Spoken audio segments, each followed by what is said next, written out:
Hey viewers, welcome back to our channel. Today, we're delving into a captivating term that holds significance in the world of the automotive industry.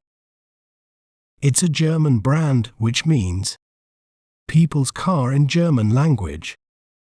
Let's break down this word to better understand its pronunciation. We may pronounce it as Volkswagen, Volkswagen, Volkswagen,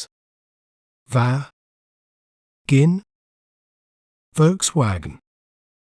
An interesting fact about Volkswagen is its wide range of vehicles, from compact cars like the Golf to large SUVs like the Touareg.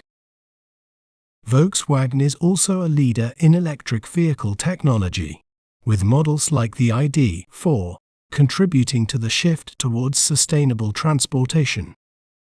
Isn't it fascinating how breaking down a word can make it clearer? If you enjoyed learning about Volkswagen, be sure to subscribe to our channel for more educational content. Thanks for watching. Remember, knowledge is power. See you next time.